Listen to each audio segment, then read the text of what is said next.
নমস্কার, আমার নাম মলয় দাস। চারিদিকে যেভাবে অ্যাক্সিডেন্ট হচ্ছে সেটা নিয়ে আমার লেখা একটি কবিতা, গাফিলতি। ছেলে পাস করলে মাধ্যমিক, বাবার প্রতিশ্রুতি কিনে দেবে বাইক। প্রতিশ্রুতি পালন করা বাবার প্রধান কাজ, কারণ স্ট্যাটাস মেনটেনে আবদ্ধ আধুনিক সমাজ। অবশেষে ছেলে পাস করলো, প্রতিশ্রুতির জয়, সাধের বাইক পেল। কিন্তু তেলের টাকা সেটা কে দেবে? ও, মা তো আছে, ও পরে দেখা যাবে। সাধের বাইক নিয়ে না খেয়ে না দে উড়ন্ত চুলে স্টাইল মারে ছেলে, দেখতে পেয়ে মেয়ে। মা বলে, খোকা মাথায় দিস হেলমেটটা। হেলমেট?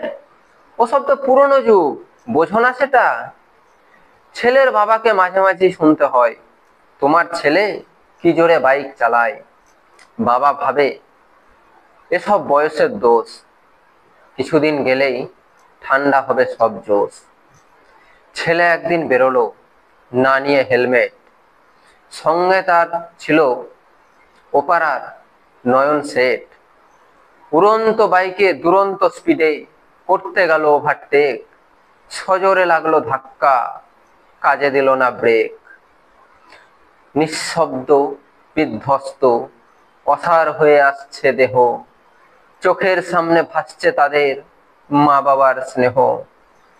বিধ্বস্ত দেহের আর্তনাদ, এক অসহ্য টান, স্মৃতি হচ্ছে দুর্বল, শরীর হচ্ছে ম্লান। চারিদিক চিৎকার, গেল গেল রব, বয়ে যায় রক্ত, তাজা দুটি সব। পুলিশ আসে, নিয়ে যায় তাদের অ্যাম্বুলেন্সে, ততক্ষণে তারা পাড়ি দিয়েছে না ফেরার দেশে।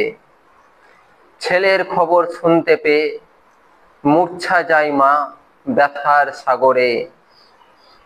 বাবা দীর্ঘশ্বাস ফেলে মনে মনে ভাবে, শাসনটা বোধহয় দরকার ছিল আরো অনেক আগে। তো মা বাবা গার্জেনদের প্রতি অনুরোধ, আপনারা দেখবেন যাতে হেলমেট পরে গাড়ি চালায় সব।